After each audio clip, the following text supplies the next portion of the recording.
interessa, portanto é arrancar. Aqui diz gravação inicial.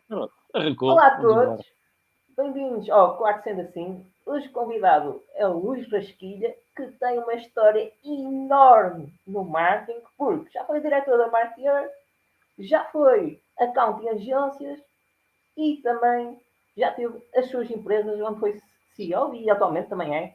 Portanto, quem é o Luís Rasquilha profissional e o Luís Rasquilha pessoa? Essa é a primeira pergunta, né? Já começa bem, já traz aqui algumas dificuldades. Primeiro, prazer estar aqui contigo, apesar da gente vai-se acompanhando nas redes sociais, mas nunca tínhamos tido esta oportunidade de estar aqui frente a frente, né? Já nos cruzámos há muitos anos lá nas salas de aula. Quem é o Luís Rasquilha? Começar pelo Luís Rasquilha pessoa, né? Acho que é importante começar pela pessoa antes de falar do profissional. Luís Rasquilha nasceu em Lisboa, em 75, portanto 47 anos, quase 50, eu acho que parece que não parece, talvez seja dos filtros aqui das câmaras, 47 anos, filho único da família, pai e mãe, não é? Depois o pai e a mãe se separaram e por casamento do pai apareceram outros irmãos emprestados, portanto eu sempre digo que tenho um irmão, mas não é de sangue, tenho família, tenho sobrinhas que não são de sangue, mas é como se fossem, portanto crescemos juntos desde 10, 12 anos. Morei em Lisboa até aos 30 e poucos anos, e portanto ali na Praça do Chile, onde a grande referência era, acho que ainda é, a cervejaria Portugália, mas a gente comia uns belos bifes com batatas fritas. Eu lembro perfeitamente quando era criança, adolescente, que era um dos grandes bons programas quando ia com os avós ou com os pais comer bife na Portugália, era uma coisa ali à porta de casa. Perdão. Se fosse no Ramiro, o prego é... O Ramiro um bocadinho mais abaixo, é 1 quilómetro mais abaixo onde eu morava, portanto é ali também ao pé, também fui lá, mas ali quando era adolescente não havia dinheiro para o Ramiro, era só mesmo para o bife, e portanto o Ramiro consegui um bocadinho mais tarde, mas sempre, quais eram os meus hobbies, não havia base de 3 coisas que eu gostava: música, muito, ouvi música, era uma forma também de não tínhamos metal, hard rock, metal, cabelo comprido, até aos 19 anos, uma coisa bem diferente daquela que é hoje. Não sei se melhor, se pior, mas diferente com certeza. E além disso, além da música, que era um bom lugar de resguardo, não é? Até porque não havia internet, não havia redes sociais, não havia aquilo que hoje nos permite fazer outras coisas. Playmobil, fã de Playmobil desde pequenino. Aliás, meu filho hoje é fã de Playmobil também. Estou a ver aqui na sala, tem ali uma data de Playmobil, porque ele fez aniversário há 2 dias. Dói menos que o Lego, não é? O Lego, se uma pessoa pisar... Dói menos que o Lego. Quando pisas o Lego, é coisa difícil. Lego é mais o Guilherme aqui. Eu não era muito de Lego, mas muito Playmobil. E havia uma coisa que eu até hoje guardo com uma memória engraçada. Havia uns repousadinhos, uns chupa-chupas, que tinham uns jogadores de futebol enfiados na cabeça. Tu comias o chupa-chupa e saía um jogador de futebol. E como eu gostava de futebol e sempre fui adepto de futebol, nunca joguei, não sei jogar, mas sempre gostava, fazia imensos campeonatos em casa, no chão da sala, com os bonequinhos dos chupa-chupas, que eu não lembro o nome, e no outro dia lá em casa, a minha mãe em Lisboa, acabei por encontrá-los. Então lá, verdade, um dia trazê-los aqui para o Brasil, onde estou desde 2010, 2011, e a partir daqui já chegamos lá no profissional. Então o pessoal, é isso, família classe média, trabalhadora, pai e mãe trabalharam sempre na área seguradora, portanto eu trabalho hoje muito como consultor da área seguradora, de bancos, de grandes bancos, de grandes companhias de seguros, de grandes corretoras, e essa experiência de criança, ao ouvir pai e mãe, o pai corretor de seguros, a mãe mediador de seguros, a mãe na área mais comercial, como secretário, como assistente, sempre a ouvir apólices e prémios, não sei o quê. Isso hoje, por exemplo, me ajuda muito com alguns dos nossos maiores clientes da empresa a perceber o que é que eles estão a dizer. Então acho que foi uma coisa, e há uma virada, há um momento de virada na minha vida que é marcante, que é aos 18 anos, quando eu fiz a escola na minha rua, era no fundo da rua, e portanto vinha a pé, foi também uma vantagem que eu tinha.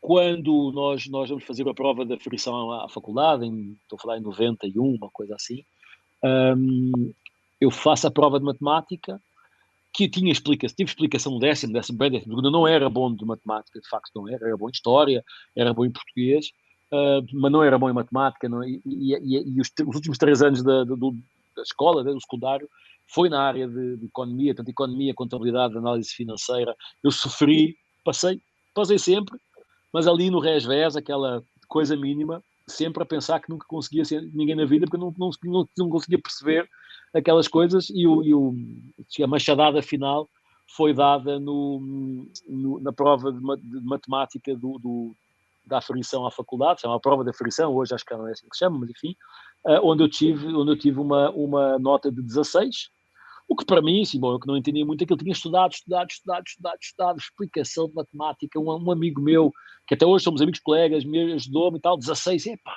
porra, acertei. Só esqueci que a escala era de 0 a 100. Depois eu tinha tido 16%, foi aí o trauma que eu falei, pá, não dá para continuar nesta jornada, mudei e por sorte, eu acho que tem um bocadinho de sorte aqui também, fui parar à publicidade, fiz a minha licenciatura em Relações Públicas e Publicidade, e aí começa uma nova jornada, começa um novo Luís, que traz ao Luís profissional hoje. Portanto, o Luís Pessoa, aquilo, normal, nada de mais, metal, rock, gostava de muito ver NBA ao domingo na televisão. Portanto, enfim, com as limitações que Na aquela altura altura da era o vida... Michael Jordan.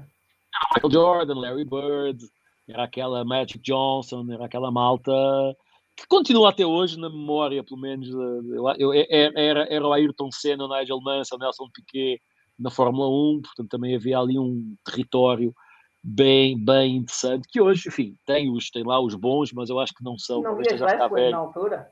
Não, raramente. Havia um amigo meu que gostava muito, às vezes eu via e lembro-me do Undertaker, que era um daqueles grandões, mas não era uma coisa, se tivesse a dar eu via, mas não ia atrás de, eu ia atrás de NBA basquetebol, ia atrás de Fórmula 1, joguei handball, dos 14 aos 19, foi o único desporto profissional, se quisermos chamar assim, federado, que eu fiz, joguei handball durante 6 anos, porque era alto, era grande, tenho 1,89 m e, portanto, tenho essa altura desde os 14 anos. Então, aos 15, aos 16, aos 14, quando tens essa altura, consegues ter alguma vantagem, especialmente quando vais jogar basquete ou quando vais jogar handball. Eu não jogava basquete na escola, mas nada mais, mas handball fiz a sério, enfim, nunca seria uma carreira desportista, porque não era bom o suficiente para fazer a carreira, e também não acho que em Portugal se viveria lá muito bem de carreira de jogador de handball, principalmente eu, que era segunda linha, portanto, nunca chegaria à primeira divisão, nunca chegaria às primeiras equipas. Não era nenhum tonto, mas não me destacava. Cumpria e havia muita gente bem melhor do que eu. Portanto, também com muita tranquilidade deixei isso. Quando entrei na faculdade a coisa mudou um pouquinho, eu fui para a publicidade, fiz a minha licenciatura em publicidade, terminei com uma das notas mais altas de sempre da história da faculdade, e até ao tempo que ela fechou, ela acabou de ser integrada na Lusófona há 3 ou 4 anos, acabou por desaparecer, o INP desaparece como marca, e eu mantenho, no currículo, vale o que vale, não é?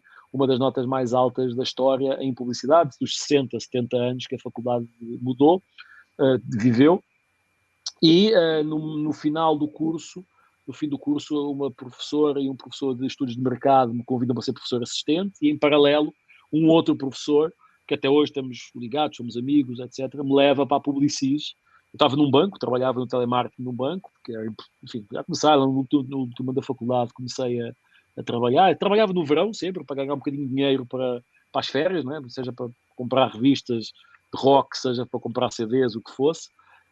E eu entrei nas agências pela mão do Miguel Sala Batista, até hoje, e agradeço porque ele me deu essa possibilidade, e entrei no mundo académico pelo António Serrão e pela Paula Lousão, que são os meus ídolos, porque foram meus professores, depois me deram a possibilidade de ser professor. E aí começa uma nova vida, na Publicis, depois na Kaitsu, depois na Ogilvy, depois na W com o Osto Oliveto, e aí é uma carreira interessante, é uma carreira que me possibilita chegar a outros patamares. Vieste até ao norte?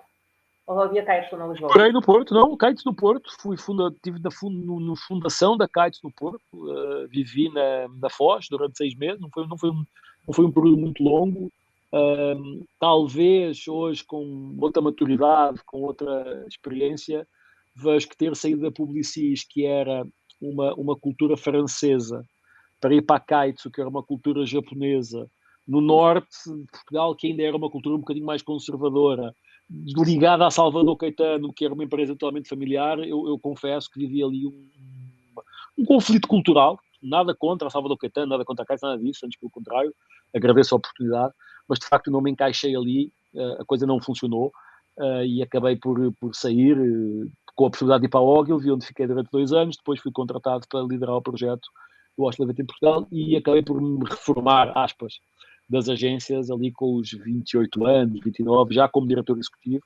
Uma carreira interessante, intensa. Naquela altura também era o que dizem agora, que vida da agência é vida dura.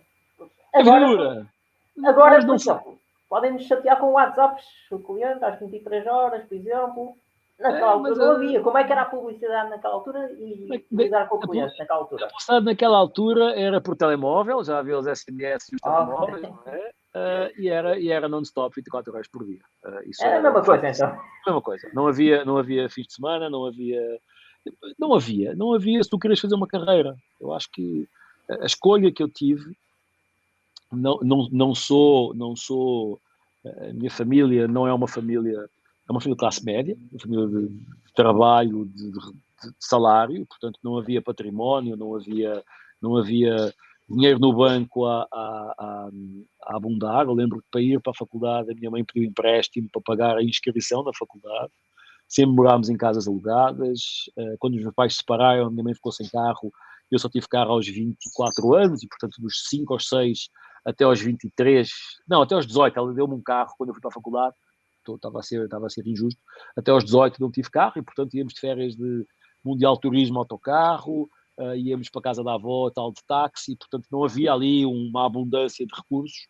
E quando eu fui para a faculdade, e eu entrei na faculdade, e sou a primeira pessoa da família a ir para a faculdade, pais, mães, avós, tanta geração, vou fazer isto a sério. E quando entrei na carreira, tive a possibilidade de entrar na carreira de publicidade, também me dediquei o suficiente, dedicava-me o mínimo, se fosse dedicasse o mínimo para ter o salário ao final do mês, era lá um account que nunca tinha passado muito disso. O facto de eu ter, de facto, levado isso a sério, fez de mim, não sei se ainda hoje esse recorde está comigo, nem é relevante, mas fez de mim o diretor de contas mais novo de sempre da Publicis, o diretor de contas mais novo de sempre da Ogilvy, e me fez ser sócio do Washington Oliveto aos 28 anos, que são medalhas que vale a pena colocar no peito. Assim, não é isso que me paga a conta hoje, não é? Mas foi isso que dá para olhar para trás e perceber que fiz alguma coisa bem feita e o nome Luís Rasquinha ganhou ali um bocadinho de referência do mundo publicitário. Saí da publicidade, saí da publicidade para fazer o MBA, fui fazer o MBA no ISCTE e falei, bom, chega de publicidade, fiz ali um ano, já dava aulas no INP desde que tinha licenciado, portanto tinha ali uma jornada de INP. E portanto, sim, bom, consigo dar aulas, o que eu dou de aulas paga a conta do dia a dia, tenho um dinheirinho guardado que dá para parar durante 2 anos para estudar, para fazer o MBA, que era uma deficiência que eu tinha do ponto de vista da gestão, porque eu era muito, muito bom na técnica da publicidade, gestão publicitária, mas não era bom em management, em gestão mais ampla, gestão financeira, gestão de pessoas, etc. Porque era novo, tinha ali 27, 28, 29 anos. E faço MBA e aí faz uma virada, vou para a Marketeer como diretor de marketing, Marketeer Executive Digest, onde fico durante 5 anos. Depois, por força das palestras, das aulas, acabo por parar na ETIC como diretor-geral, já com uma experiência grande de educação por força do INP, já tendo dado aulas em Setúbal, em Leiria, no Porto também, muita palestra, muito palco. E em 2008, à frente da ETIC, conheço o Carl Roth, que é o CEO e o dono, o fundador da Science of the Time, e por diferentes discussões, se eu for detalhar tudo, temos 3 horas de podcast que ninguém vai querer ver, vou tentar aqui fazer coisas mais short. Acabo por ir para a Science of the Time com uma função de ajudar a construir metodologias de consultoria aplicadas às tendências.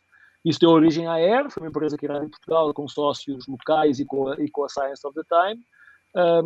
Portugal com tudo o que tem de bom e de menos bom, é um mercado pequeno, é um mercado que não é maduro, até hoje, estamos em 2022, não é um mercado sensível à questão de tendências, de inovação, de risco, é uma questão cultural, é uma questão também, eu tenho tido algumas reuniões com algumas empresas em Portugal, em que eles, para mim hoje é estranho a trabalhar no Brasil, num mercado muito influenciado pelos Estados Unidos, depois de ter estudado nos Estados Unidos também.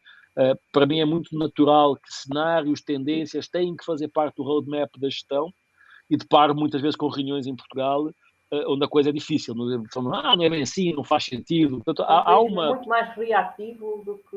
É uma mentalidade muito mais reativa do que proativa. Não sei se é pelo tamanho do mercado, se é por ser um mercado periférico, gosto ou não, é um mercado periférico. E é um mercado que, infelizmente, Portugal não tem tido grandes avanços do ponto de vista da inovação. Dirão, mas tem o Web Summit, mas tem as startups. Acho isso tudo lindo. Onde é que estão os casos? Onde é que estão os casos concretos de mudança de patamar de inovação, de estratégia? E são sempre as mesmas empresas. É a EDP, é o Pingo Doce, é o Continente, é a Sonai. E o mercado se resume a 4 ou 5. Acho estranho. Isso era o que eu vivia quando estava aí. Numa conversa com o Carlos Ró, disse, acho que há uma oportunidade interessante no mercado brasileiro, tem escala, é grande, é um mercado talvez mais aberto, e eu vim em 2010 fazer uma startup, um escritório de startup, com o apoio da equipa de Portugal, com um sócio local, que até hoje estamos juntos, que eu conheci, como as coisas se conectam. Em 2005, com a questão dos blogs, eu abro um blog, que até hoje está lá, o Comunicação Marketing até hoje está lá, e as minhas aulas que eu dava na faculdade, eu punha a matéria no blog. Então os alunos iam para a faculdade, iam para a aula, em vez de ficarem a escrever o ditado do professor, eu dizia, esqueçam, vão lá ao blog. Foi de 2005 em diante, a 2011, mais ou menos 2012, foi quando eu usei o blog, depois saí de NP em 2010. E era informação, era matéria lá, está lá até hoje, se alguém chegar lá e pegar a informação, está lá. E um dia eu recebo um e-mail do Brasil, de um professor de publicidade, diz, olha, eu dou aulas também de publicidade, como você dá e tal, e encontrei muita informação aqui interessante, eu posso usar? Não, fica à vontade, está lá, não há aqui nenhuma proteção de direitos de autor, está exatamente para ser usado. E ele um dia me conecta ao presidente, ao vice-presidente académico da universidade, onde eu dava aulas, e quando com a Science of the Time nós fazemos o startup da empresa, eu venho ao Brasil dar uma aula, fazer umas masterclass naquela universidade, e a partir daí eu e o Marcelo começámos a estabelecer contacto, a importância de ele dizer isto é interessante trazer para os alunos, isto é interessante fazer para as empresas. Eu fui para o Brasil. Em 2014 fizemos o encerramento da operação portuguesa, da ERA, a gente mata a ERA em 2014, com algumas discussõezinhas com sócios, enfim, a coisa não foi simples, até porque houve um grande cliente em Portugal que nos contrata em 2012 com um contrato muito importante, muito grande, representava para aí 70% da faturação da empresa, o que para mim hoje é impossível se acontecer. Hoje não temos nenhum cliente na companhia que valha mais do que 10, 12% da carteira, se alguém que sair não mata a empresa, essa é uma decisão muito, muito clara. Mas naquela altura era startup, tínhamos que ir a quem estava, não correu bem, todo não correu bem. Eu não vou nem dizer que é a empresa, porque ela é um grupo empresarial muito conhecido, acabou de falir, deu bastantes problemas a muita gente em Portugal, não foi só a mim, com muita gente pouco séria, e vai ficar gravado, não tem nenhum problema, eles sabem quem são, e eu disse a eles que eram um pouco sérios, e claro, as notícias foram mostrando até hoje como é que esse grupo e as pessoas que estavam lá se comportavam. Não é relevante, mas isso criou-nos um problema grande de sustentabilidade na empresa. Tivemos que fechar a operação em 2014 na Europa. A operação do Brasil estava a começar a correr bem, estava a começar a entregar resultados, só levantou o voo verdadeiramente em 2017, e hoje é uma operação felizmente grande, saudável, rentável, reconhecida, e que faz o Luís Rasquilha profissional hoje ser o CEO da empresa, com uma equipa muito sénior, muito forte, onde nós atuamos tipicamente no mesmo território onde estávamos antes, cenários, tendências, inovação. Adicionámos um bocadinho de transformação digital, adicionámos planeamento estratégico, que é uma das áreas fortes da companhia, adicionámos ambidestria, Corporate Ambidextrous, que é uma área nova de gestão, e que nós estamos a liderar essa área aqui, pelo menos no mercado brasileiro, e na língua portuguesa não se fala muito disso. Eu tenho os primeiros 3 artigos, eu escrevo para o MIT e para a Executive Digest, então eu tenho os primeiros 3 artigos em português de ambidestria publicados, 2 na Executive Digest.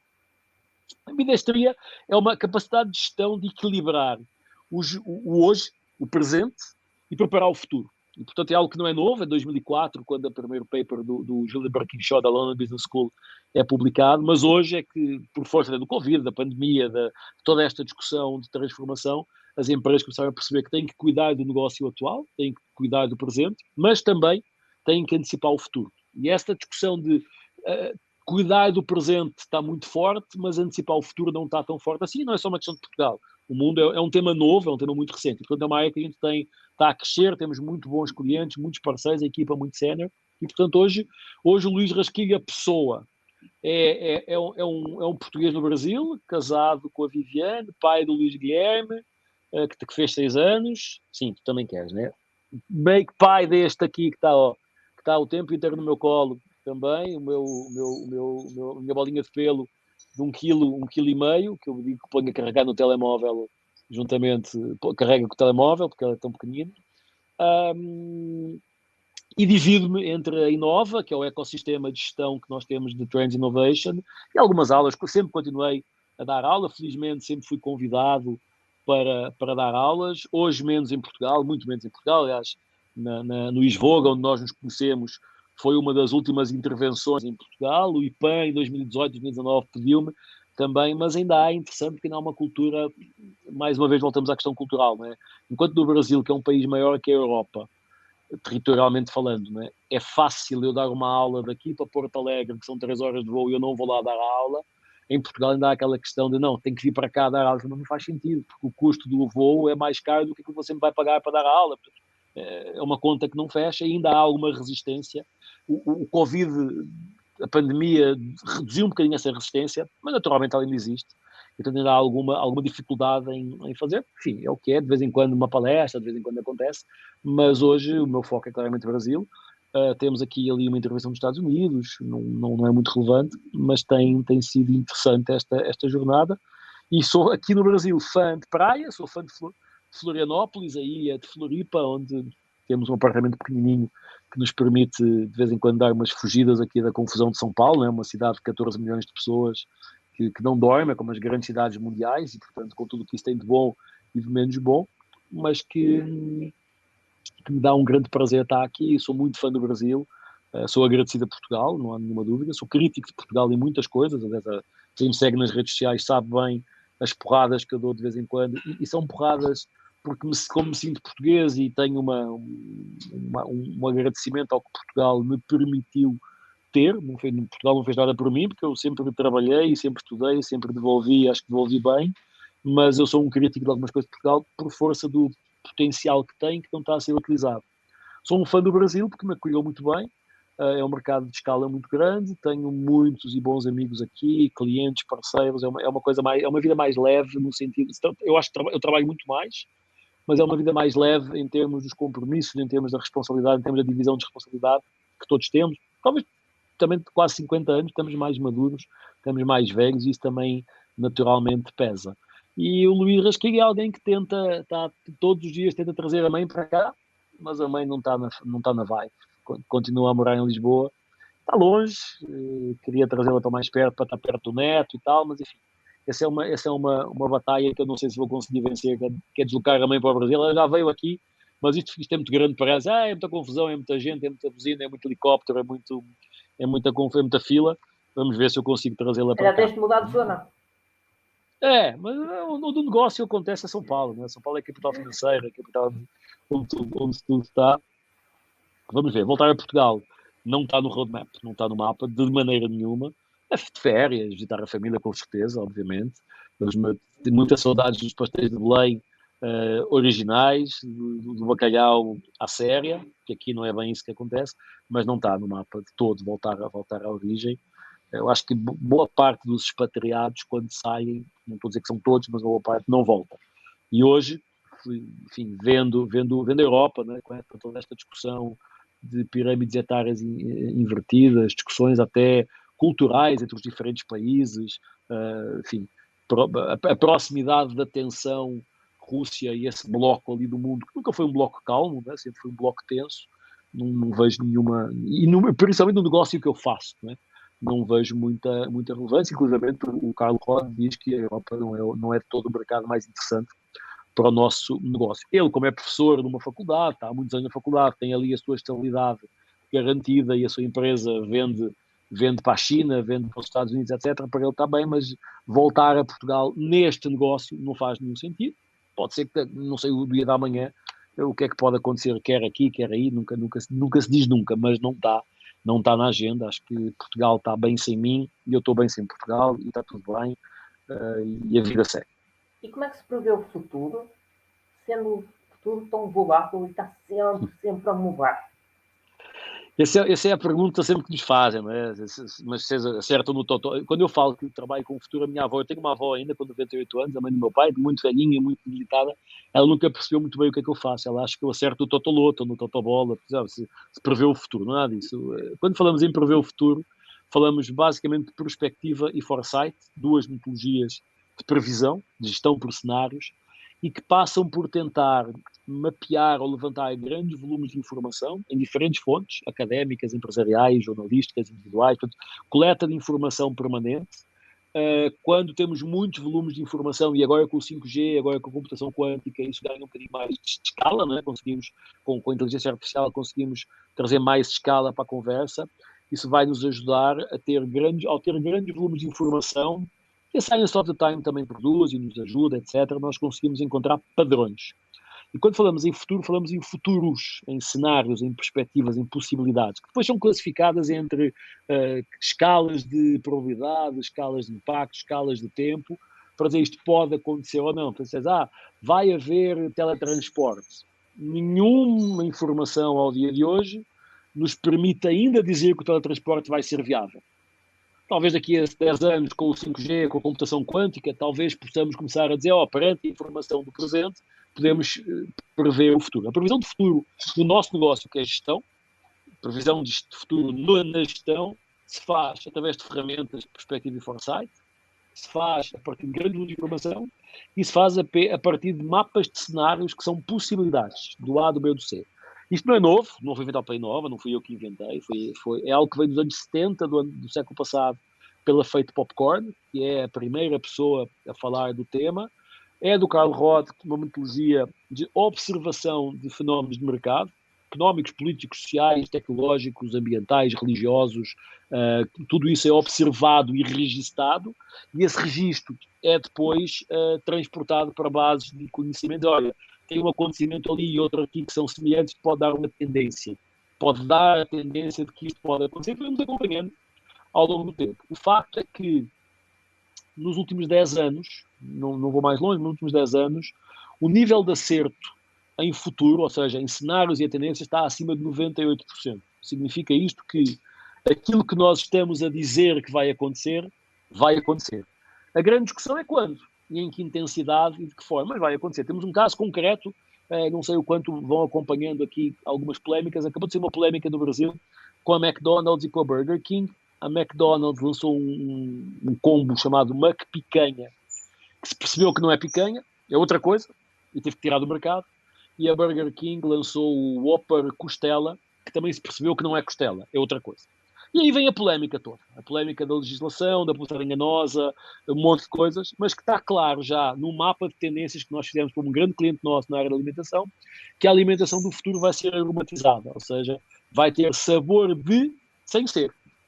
Vai ter sabor de carne sem ser carne, vai ser impressa em 3D algas ou insumos de vitamínicos que não são o sabor que estamos a referir. É uma questão de tempo até a alimentação ser muito mais pelo aroma do que pelo menos pela constituição. Isto é uma trend mapeada, definida e que já começou a acontecer naturalmente, e agora pegando aqui uma frase do Carlos Coelho da Ivity, que eu gosto muito, sou fã dele, somos amigos há 20 anos, que ele diz que sempre que se desafia o futuro, o presente se revolta. E o tempo vai premiar os mais ousados. De facto é isso. Agora temos uma discussão no Senado brasileiro se é ou não publicidade enganosa, porque o McPicanha não tem picanha. E a discussão, à luz do passado, eu diria, publicidade enganosa até. Sabe a picanha. Só não é picanha. É outra coisa. É outro tipo de carne, sei lá o que é. E eu que vim da publicidade e vejo, bom, pela lei da publicidade, se não me lembro algumas coisas, é publicidade enganosa. Você está a dizer que tem picanha e não tem. Concordo que do ponto de vista do advertising, tradicional do ponto de vista da gestão da tendência do cenário, o caminho vai ser esse. E, portanto, vamos ter que nos ajustar a novas realidades. Este é um caso concreto que acontece, está aqui em discussão hoje. Hoje estamos aqui a falar e há uma discussão no Senado para discutir se multa ou não multa o McDonald's por publicidade enganosa. E do ponto de vista do advertising, sim, mas do ponto de vista da tendência, o caminho vai ser até porque não há alimentação para todas as pessoas do planeta. Nós somos 7,8 mil milhões, 7,8 bi, como nós dizemos aqui. Não há picanha para todo mundo. Infelizmente, esta é a realidade. Agora, não é? Há a farinha de inseto, exatamente. Farinha de inseto, seja farinha de inseto, seja inseto propriamente dito. Há a impressão 3D de alimentos. A gente tem aqui no Brasil já uma marca de hambúrgueres que se chamam hambúrgueres do futuro, que é um hambúrguer, se olhas para ele, cozinhas exatamente igual, mas é impresso em 3D em planta, são plantas, e portanto é uma coisa assim até meio estranha, porque aquela pessoa vegana que é mais fã do vegano e não vai para a carne por todas as motivações, de repente começa a dizer, aí, mas a motivação que te faz ser vegano, talvez agora, com estes hambúrgueres impressos através de plantas, possam ser diferentes. Então, há todo um curso de transformação que nós temos de estar preparados, pelo menos, para falar sobre ela. Eu posso até não querer comer insetos, mas pelo menos vale dizer, opa, espera aí, tem aqui alguma coisa, e eu como profissional da área tenho a obrigação, e a minha equipa e os nossos clientes também, de olhar para dizer, bom, até para decidir se eu quero ou não quero. Olha, é bom, vou entrar nesta discussão ou não quero entrar nesta discussão. Mas depois não pode reclamar quando isso começa a ganhar tração, não é? E, portanto, seja na área da alimentação, na área de entretenimento, na área financeira a área financeira seguradora a passar por transformações absolutamente gigantes, radicais. Blockchain, criptos, decentralized finance, open banking, um conjunto de novas soluções, bank as a service, que começam a mudar a lógica do dinheiro, do pagamento. Começas a ventilar uma transformação nas máquinas de pagamento multibanco, que é, se o iPhone, a nova solução do iPhone, se fala que é o 14, sabemos se é, ainda saberemos em setembro, mas que além de poder fazer pagamento, pode receber pagamento. Significa que eu, em vez de encostar o meu telemóvel numa máquina de cartão, de pagamento de cartão, eu vou encostar o telemóvel em outro telemóvel. Isto vai acabar com o negócio das máquinas de cartão, vai fazer uma disrupção completa à cadeia de valor de pagamento, seja os gateways de pagamento, de segurança, de transação, vai desmontar tudo isto, porque uma empresa começa a olhar e dizer, porque é que se o meu telemóvel faz pagamento, porque é que ele não pode receber também? Isto começa a mudar. E naturalmente os mais conservadores vão dizer, mas não faz sentido, mas a lei, mas não sei o quê, e é o hashtag que eu mais uso, é o aceita que dói menos. O caminho vai ser esse, como foi o caminho das câmaras digitais que disruptaram o mercado das câmaras de papel fotográfico, como foi a disrupção dos clubes de vídeo pelo streaming de conteúdo, ou como foi a disrupção dos CDs de música pelo streaming de música. Então, a disrupção está a acontecer, ela acontece em cima de 3 pilares: tecnologia, digitalização e inovação. Isto é um triângulozinho que nós temos muito claro hoje na empresa, e essa disrupção temos que estar atentos a ela. E eu sempre digo para os alunos, para os clientes, eu não preciso sair a fazer igual ao que os outros fazem. Só que eu tenho que estar atento ao que está a acontecer. Tem muita startup, tem muito empresário, tem muita gente a pensar, tem muito dinheiro a ser investido em novas soluções, e prever o futuro é um bocadinho isso. É tentativa e erro, é trazer grandes volumes de informação para a conversa, para tentarmos ter nessa conversa algumas certezas, ou pelo menos a redução de alguma ambiguidade. A gestão até há 10 anos atrás, vamos dizer assim, era uma gestão muito baseada na experiência acumulada com a visão de passado, a visão de retrovisor. Hoje, por força do contexto onde nós estamos, a gestão do presente e a gestão do futuro tem que ser muito mais orientada a dados, e dados de todas as áreas, fontes de informação, credibilidades, para reduzir incerteza, e muito orientada por cenários e tendências, para poder, pelo menos, não sermos apanhados de surpresa. Nós, aqui no Brasil, os nossos clientes, de todos os clientes da Inova que cumpriram, vamos dizer assim, quase até com alguma soberba, mas que cumpriram as nossas recomendações estratégicas, todos eles cresceram na pandemia. Todos. Não houve nenhum que perdesse negócio na pandemia. Aqueles que fizeram o planejamento estratégico, e no planejamento estratégico estava lá o mapa de incerteza, onde pandemias existiam. Nós mapeámos pandemias em 2010. Não foi 2020, foi 2010. 10 anos antes. Então, olha, pode, por força da quantidade de pessoas no mundo, por força dos bloqueios económicos ou do estrangular do crescimento económico do mundo, por força de testes que estão a ser feitos para qualquer lugar, na área médica, na área da alimentação, na área animal, potencialmente podemos ter pandemias pela frente.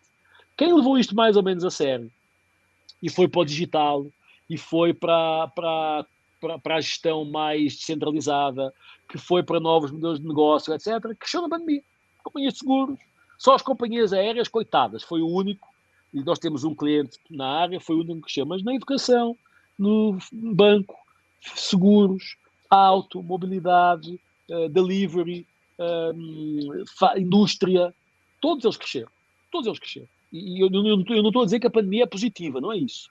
Eu estou a dizer é que se nós nos preparamos para o contexto, até o contexto mais adverso, que pode ser uma pandemia, nós conseguimos navegar nele e conseguimos sair dele um bocadinho, pelo menos ser impactados de forma menos forte. Muita gente foi impactada, muitas empresas fecharam, muita gente perdeu o emprego, não está em causa, mas muito por conta da não capacidade de antecipar o futuro, na minha visão. E eu tenho dados que provam isso e tenho casos publicados em revistas aqui no Brasil de gestão, onde as empresas que cresceram em pandemia. Vou dar um exemplo. Nós temos um cliente aqui desde 2013, que é a maior cooperativa de flores da América Latina. Chama-se Cooperativa Veiling Olambra. Aqui do lado de São Paulo, a 100 km de São Paulo, em Olambra.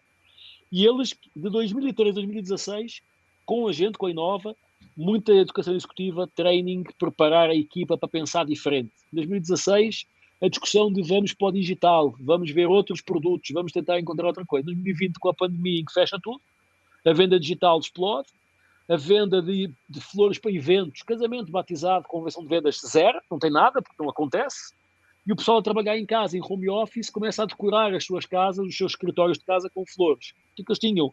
Tinham flores mais pequenas, tinham reduzido o tamanho de algumas flores.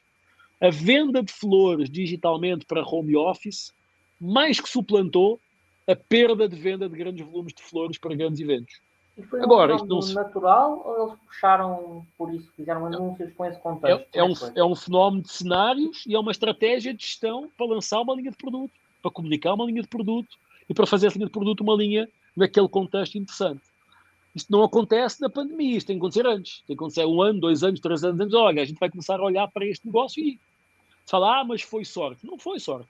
Foram 3, 4 anos de trabalho intenso com a equipa de gestão, com a estratégia, para encontrar outras alternativas. Hoje, já voltaram os grandes eventos, já voltou a venda de flores para os grandes eventos, mas não parou outra. E, portanto, eles agora têm outra, assim, simplificando, obviamente é mais complexo do que isto, mas simplificando, eles têm 2 áreas de negócio que estão agora bem obrigados. Se uma sofre, a outra pode ajudar. Então, pensando em flores, pensando em digital, pensando em entretenimento, pensando no que a gente quiser, sem dúvida, quando nós estamos atentos ao que vem pela frente, e posso fazer eu na minha empresa, posso contratar uma empresa como a Inova, ou como outras muito boas no mercado para ajudar, isso vai ajudar. Não é, eu falo, a questão de cenários e tendências não é a única forma de gestão, mas é a mais efetiva forma de gestão para reduzir a incerteza em relação ao futuro. Não é a única, mas é a mais efetiva. E eu vejo muitas empresas, aqui no Brasil também, obviamente, em Portugal, e a gente vai trabalhando muito na navegação à vista, não é? A manter os parâmetros dos anos anteriores e não fazendo algum tipo de salto quântico para tentar entender o que é que vai ser o meu negócio daqui a 10 anos, daqui a 15 anos, daqui a 20 anos. Fizemos agora um projeto, o ano passado, aqui para a CCR, que é a concessionária de autoestradas do Estado de São Paulo, é uma espécie de brisa, para fazer a referência, em Portugal, em que o CEO, o presidente, ligou-me e disse, olha, eu vou renovar uma concessão pública, portanto, é por concessão a cada 30 anos, e eu quero um relatório que vocês façam sobre mobilidade para os próximos 30 anos, para eu saber se as autoestradas que eu tenho hoje são as autoestradas do futuro e que tipo de investimento, que tipo de mudança, claro, num espectro de médio e longo prazo, o que é que eu preciso fazer. E nós fizemos um trabalho profundo sobre materiais, sobre sustentabilidade, sobre tecnologia, sobre mobilidade, e entregámos, e isso deu a eles um conjunto de inputs, de insights muito fortes, que lhes permitiu não só renovar a concessão, mas também, não foi só isso também, mas isso ajudou bastante, mas a começarem agora a trazer uma série de ideias novas que estão a revolucionar e a repensar muito da mobilidade em autoestradas. Dizemos, mas a Brisa também faz isso. Será? Ela está atenta, sem dúvida está atenta, não é pega de surpresa. Mas será que tem um mapa para 30 anos? Não sei. Nunca falei com eles, estou aqui puramente especulação. Mas vejo que as empresas, quando começam a dar passos neste sentido, começam a ficar mais preparadas para o futuro. Isso vai ajudar especificamente na área de estratégia. E na área de estratégia, depois, dissemina para marketing, para branding, para gestão de pessoas, liderança, P&D, e aí um sem número de coisas. Então a gente está muito nisso da cadeia de valor, muito nisso da cadeia da gestão, muito ao nível do C-Level, a discutir estes temas e prevê-se o futuro. Aliás, eu convido quem quiser depois a acessar o nosso site inovaol.com, inovaonline.com, inovaol.com, tem lá alguns cursos curtos, tipo Coursera, coisa muito rápida, de 4 horas, 6 horas, 8 horas, onde podem eventualmente até acessar algumas ferramentas mais complexas que nós usamos, obviamente.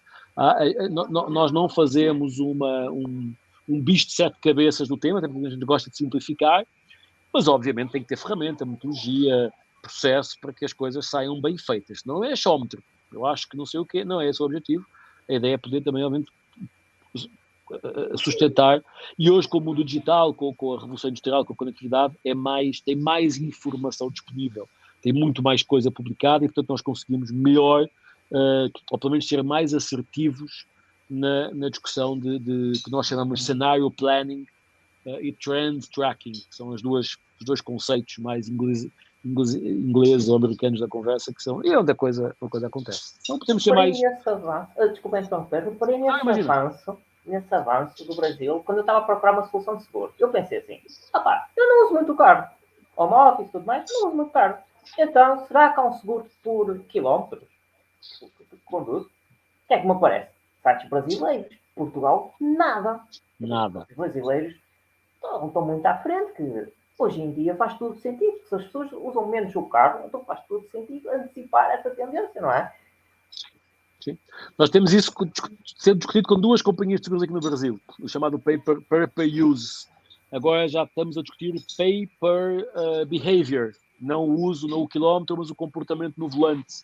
Se tens um comportamento mais agressivo ou um comportamento mais tranquilo, tem diferentes. Ainda é um desafio de pricing, de como é que se calcula o preço, até porque as companhias de seguros, sendo um mercado tradicional, ainda conservador, ainda tem uma metodologia do seguro tradicional para o seguro novo, há um desafio aqui, mas o Brasil é uma referência em muitas coisas, embora eu sei que isto dói um bocadinho a nós portugueses, que fomos nós que descobrimos o Brasil, mas o Brasil, em termos de tecnologia, temos inovação, em termos destas está anos-luz à frente da maioria dos países europeus, estou falando de Portugal, da maioria dos países europeus.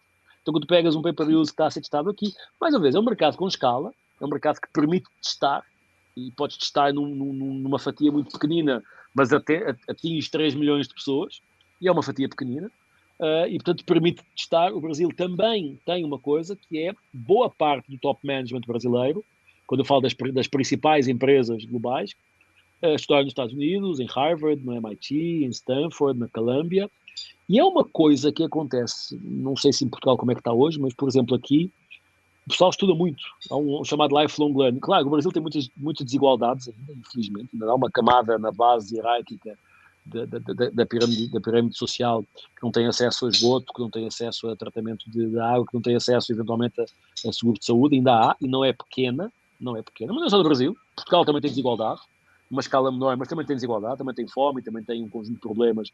A gente gosta sempre de dizer que o outro lado é que está o Brasil não sei o quê, tem problemas, sim, mas ao nível do topo da pirâmide empresarial, temos aqui cases absolutamente geniais. Temos uma Embraer, por exemplo, que acabou de receber uma encomenda de 90 carros voadores. A Embraer é brasileira, faz aviões e recebeu uma encomenda de 90 carros voadores de uma empresa americana. Então, há muita coisa aqui, quando tu vais pesquisar, pay-per-use ou pay-per-kilometer, tem muita coisa aqui. É perfeito? Não é. Tem muitos problemas e se fala, porque a insegurança do Brasil... Depende muito da lente. Qual é a lente de comparação? É a Noruega? Deve ser uma coisa de escala, não é? Como vivem mais pessoas. De escala. Naturalmente de escala. Tem os problemas que outros países têm. Se a lente de comparação for a Síria, a resposta é uma. Se for a Noruega, a resposta é outra.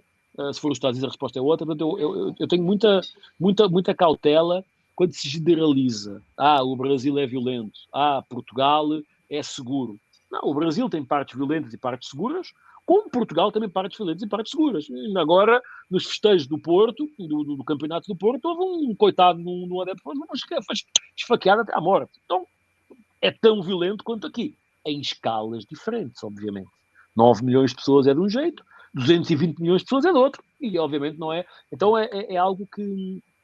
Eu tenho 12 anos de Brasil, portanto, obviamente sou suspeito para falar, mas há aqui um avanço muito grande em termos de tecnologia, em termos de como tu disseste, eu vou procurar, acontece aqui, como tem muita gente, tem muita empresa, tem uma pirâmide etária ainda equilibrada, no sentido dos mais novos, portanto, a pirâmide etária está equilibrada, e tem muita coisa para ser feita. Portanto, o Brasil ainda é um mercado virgem, em muitas coisas. E tem outra coisa aqui, que é o agronegócio. O agronegócio é o motor da economia brasileira. O Brasil hoje é responsável por 40% dos insumos alimentares do planeta. Ou seja, soja, trigo, farinha, sai daqui para o mundo. Porco, sai daqui. Portanto, há aqui uma escala que o Brasil acho que nem aproveitou tão bem como poderia ou como deveria. Há aqui grandes... E chegam aí as discussões, as polarizações políticas, as questões burocráticas, isso é Censura comum. também. Eu Censura em acompanho as alguns coisas. momentos, censura em alguns momentos, mas sem dúvida tem um conjunto de coisas muito boas, onde o nosso território aqui é território da gestão. Não vou entrar, não tenho nem competência para entrar no território da política e o que for, não é a minha praia, não tenho essa competência. Tenho a minha opinião, que é diferente de competência, mas em termos de gestão há, de facto, cases bastante interessantes aqui, que são exportáveis. Pega no marketing e publicidade. A referência publicitária do mundo, o país com mais prémios na publicidade, o publicitário mais premiado da história é o Austin Oliveto, do qual eu tive a sorte de ter sido sócio. É brasileiro. E, portanto, há aqui com tudo o que isso traz de desafios, é um mercado bastante interessante e é um mercado aberto, onde eu quero chegar em termos de fechar este raciocínio, é um mercado aberto ao novo, à experimentação, ao teste, a correr riscos calculados, no sentido de testar coisas novas. Isso é uma coisa que eu gosto, está Mais muito no nosso americanos que DNA. portugueses.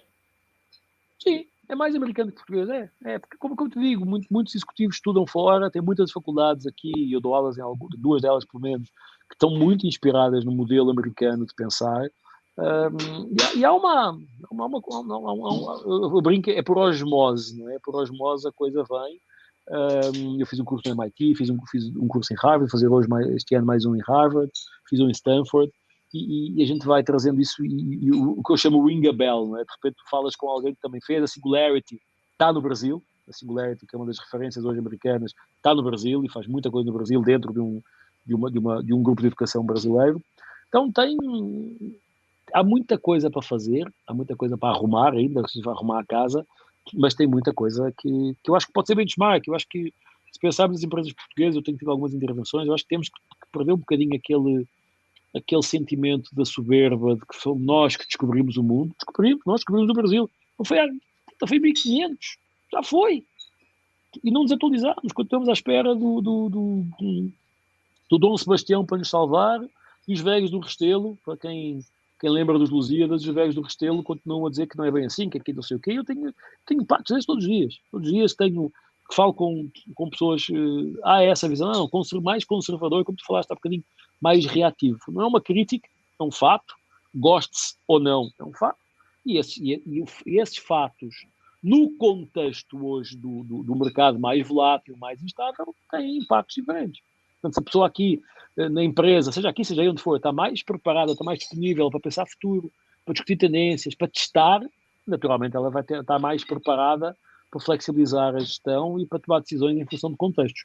Houve muita gente que ficou, ai meu Deus, agora o que é que eu faço com a pandemia, que eu não estou no digital? E agora já se percebeu que a transição digital é para toda a gente. Não é só para as grandes empresas, não é só para as grandes marcas, é para toda a gente. Cada uma de sua forma, obviamente. Mas é para toda a gente. Então acho que esse é o tema. O John Chambers da Cisco diz que nós estamos numa transição de mercado. O mundo vive uma transição de mercado. As regras de trabalho mudaram, as tecnologias são novas, o comportamento do consumidor é outro.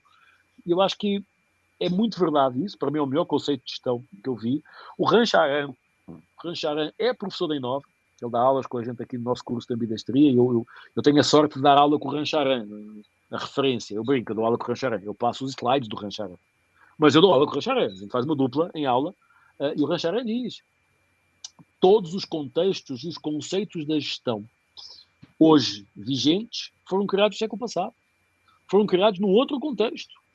E, portanto, vamos ter que redefinir conceitos. Vamos ter que criar coisas novas. Seja lá o que isso for, na liderança, no marketing, na estratégia. Tu vês hoje o marketing sem analytics não funciona.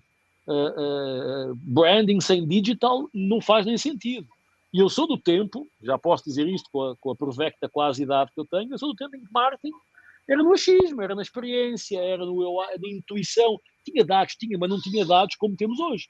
Hoje não tomas uma decisão, ou não deves tomar uma decisão estratégica sem data, sem analytics, sem minimamente ter noção do que está a acontecer. Então, a coisa mudou muito.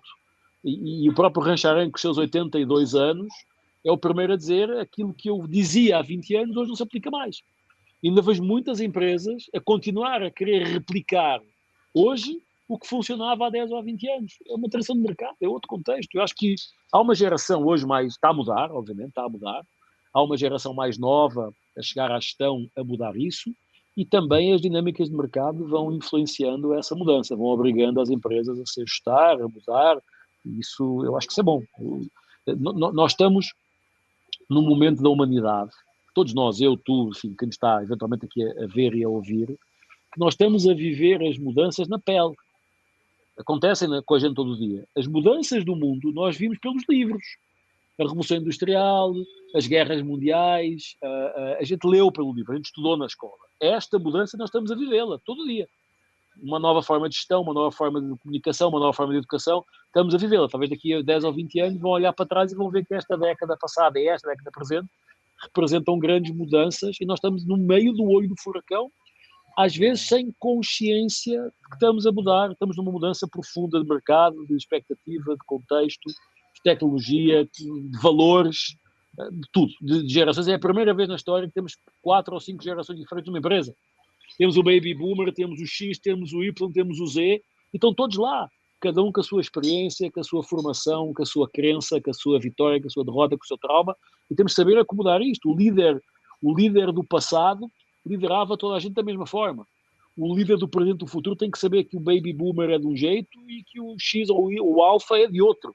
Não é melhor nem é pior, é diferente. E cada pessoa Então é é um diferente momento... também. E cada pessoa é diferente. Então não há aqui, não é melhor, ninguém é melhor do que ninguém, ou pior do que ninguém. Somos diferentes. E se o modelo taylorista da gestão colocava toda a gente da mesma forma, toda a gente é igual, já percebemos, já sabíamos que não era, mas não estava claro, já percebemos agora que de facto é toda a gente diferente, e por isso é que estamos a ver modelos de trabalho híbridos, modelos de trabalho remotos, modelos de trabalho descentralizados, outras formas de fazer os negócios acontecerem. E só uma coisa interessante, pegando nisso, em Portugal, uma coisa que Portugal teve mais à frente, só que ninguém dos negócios, a generalização não viu isso e não pegou e adaptou para o contexto de negócio. Futebol. Os treinadores de futebol portugueses tiveram uma metodologia que aprenderam na Faculdade de Motricidade Humana, em que eles focaram, antes do desportista, a pessoa. Ou seja, a parte psicológica, todo o conhecer, cada pessoa é diferente e tudo mais. Daí o sucesso do Mourinho, que foi o primeiro, e daí o sucesso dos treinadores portugueses. Com uma metodologia. Então pegaram aí nessa individualidade das pessoas, nesse modelo de gestão diferente, não tratar todos por igual, não é? E tiveram sucesso. E o geral, a generalização dos empresários, não olhou para uma coisa boa em Portugal, não é? Não tirou, porque para eles é só futebol, não viram o além da coisa. Mas nisso, Portugal teve à frente, não é? E é por isso que tens hoje no Brasil, é por isso que, exatamente, tens hoje no Brasil, no Flamengo, o Paulo Sousa, no Corinthians, o Vítor Pereira, no Botafogo, o Luís Castro, no Palmeiras, o Abel. E o Abel, o Jesus foi o primeiro. Na verdade, não foi o primeiro português a vir treinar no Brasil, não foi tão longe, mas foi o primeiro a ter grande sucesso, a ganhar uma Champions, que é a Libertadores. O Abel ganhou já 2 vezes seguidas. E agora aqui no Brasil, porque o Brasil é o detentor, né, do pentacampeonato, isto dá uma dorzinha, porque já não é mais meia bola e força, é metodologia, treino, a ferramenta que os treinadores portugueses conseguiram fazer. Se nós fizermos a analogia de que o treinador português é o CEO, não é? O Abel Ferreira é o CEO da equipa do Palmeiras, o Vítor Pereira é o CEO da equipa do Corinthians, eles são gestores de pessoas, eles têm que dominar a tecnologia, a técnica, e talvez, é uma boa analogia que tu colocaste aqui, talvez alguns dos nossos gestores não aprenderam isso. Não aprenderam, talvez tenham aprendido a técnica, o que nós chamamos na Inova as competências técnicas, mas não necessariamente aprenderam as competências comportamentais. O Ricardo Basaglia, que é um grande amigo, foi meu aluno, nós nos conhecemos há muitos anos, ele é um headhunter aqui no Brasil, ele virou até influenciador digital, tem agora um headhunting, tem 300 mil seguidores no Instagram, virou influenciador. E ele diz, o problema de contratar profissionais são as pessoas que vêm junto. Porque tu olhas só para a competência técnica, onde é que estudou, etc., mas depois não leva em consideração que há pessoas ali atrás. Ali atrás há há boa disposição, má disposição, há traumas, há vitórias, há um monte de coisas. Eu acho que isso é talvez a grande diferença. As empresas são pessoas, os treinadores de futebol perceberam isso, porque é o futebol, são as pessoas, são os jogadores que executam uma estratégia dentro de um conjunto de parâmetros, e se calhar as empresas estão muito ainda apegadas ao modelo tradicional. Se pensarmos o Ruben Amorim no Sporting, que traz uma nova forma de pensar o jogo e faz o Sporting campeão na primeira época que está lá, e ainda muitos outros clubes ainda não se adaptaram a isso. Talvez nas empresas, as empresas que hoje ganham um bocadinho mais de protagonismo, são empresas que talvez tenham redefinido um bocadinho os modelos de gestão, em vez de jogar em 4-4-3, em 3-4 não sei o quê, 3-5-3, e há outras que ainda não foram atrás. Eu acho que é uma boa analogia que poder-nos fazer pensar. O Mourinho foi o primeiro, o Jesus com todo o respeito, o Sérgio Conceição, o Ruben Amorim, os que estão no Brasil, os Paulo Sousa, etc. É um bom exemplo. Acho que os gestores portugueses podiam-se, não é se inspirar, mas perceber o que é que aconteceu ali para em 10, 15 anos os treinadores portugueses, que desculpem aqui a expressão, não eram ninguém no mundo do futebol, são hoje referências do futebol ganhando em todo lugar. E se a gente for para a China e se for para o Egito, está lá o João Ferreira, ou estava lá o Inácio, uma coisa assim, interessante ver isso. E outra coisa interessante também é que muitos gestores portugueses, quando saem de Portugal, têm muito sucesso. Em Portugal não tinham. Eu não conheço um ou dois, eu conheço muitos. Não estou a dizer que é a generalização, não é isso. Mais uma vez, não podemos generalizar num mundo de 7,8 mil milhões de pessoas. Mas, não sei, talvez alguma cultura mais conservadora, mais histórica, de um país com 900 anos de vida, naturalmente, tende a limitar algumas coisas. Talvez. A educação eu sou um crítico da área da educação também, porque às vezes está-se a privilegiar muito mais conteúdo decorado, saber fazer do que saber pensar, por exemplo. Então, não é novo, não é uma discussão nova, é uma discussão que eu tenho há muitos anos, desde quando dava aulas em Portugal, em algumas faculdades, umas mais, outras menos, a discussão. Não é? As pessoas estão no telemóvel a reagir e não estão a pensar. Reação. E não há tempo, não se dá tempo, não se dá espaço para pensar, para o ócio criativo, não é? Se alguém está na escola, na faculdade ou na empresa a olhar para o ar, aquele gajo não está a fazer nada, não está a trabalhar, é um vagabundo. E às vezes é o ócio criativo que é importante, é pensar diferente, é pesquisar coisas novas. Temos de ter esse espaço na agenda. Mais uma vez. YouTube a ver um vídeo pago e depois ter uma ideia. E depois ter uma ideia. E mais uma vez é a saída do modelo taylorista, que era um modelo puramente de rotina, comando e controlo, para um modelo mais descentralizado, mais diversificado, mais flexível. E ainda tem uma dorzinha, porque naturalmente a geração da liderança hoje, que ainda é uma geração dos 40, dos 50, é uma geração que não vem neste contexto. E se pensarmos nos conselhos de administração, mais ainda, são pessoas ainda mais velhas, com outra experiência, que tem que ser respeitada, sem dúvida, mas que se não tiver alguma flexibilidade, está a mudar também, mas alguma flexibilidade para ver estas novas realidades, vão ter mais dificuldade em se afirmar. Eu acho que as empresas têm essa dor. Mas eu tive um modelo que deu certo, funcionou, e agora estou a ser confrontado com outras e o modelo que funcionou muitos anos não funciona mais. O mercado mudou, as empresas mudaram, a forma de consumo de conteúdo mudou, e se você não se adapta, vai ter mais dificuldade. Não é? Vai desaparecer amanhã, mas eu acho que vai ter mais dificuldade em levar nesse contexto. E isto aqui, há empresas que ainda não se adaptaram para este contexto digital e o digital já está a mudar, não é? Já está a falar do metaverso, já existe, não é? Essa página já está virada.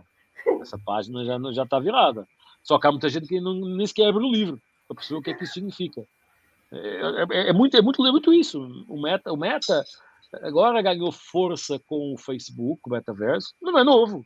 Temos soluções de metaverso com mais de 10 anos. Seja o filtro simples para colocar no teu Instagram um ténis diferente, seja o ambiente digital onde fazes uma apresentação ou o que for, seja agora coisas mais evoluídas com imersão, Roblox, Fortnite e por aí vai. Mas, quer dizer, não há aqui uma grande novidade.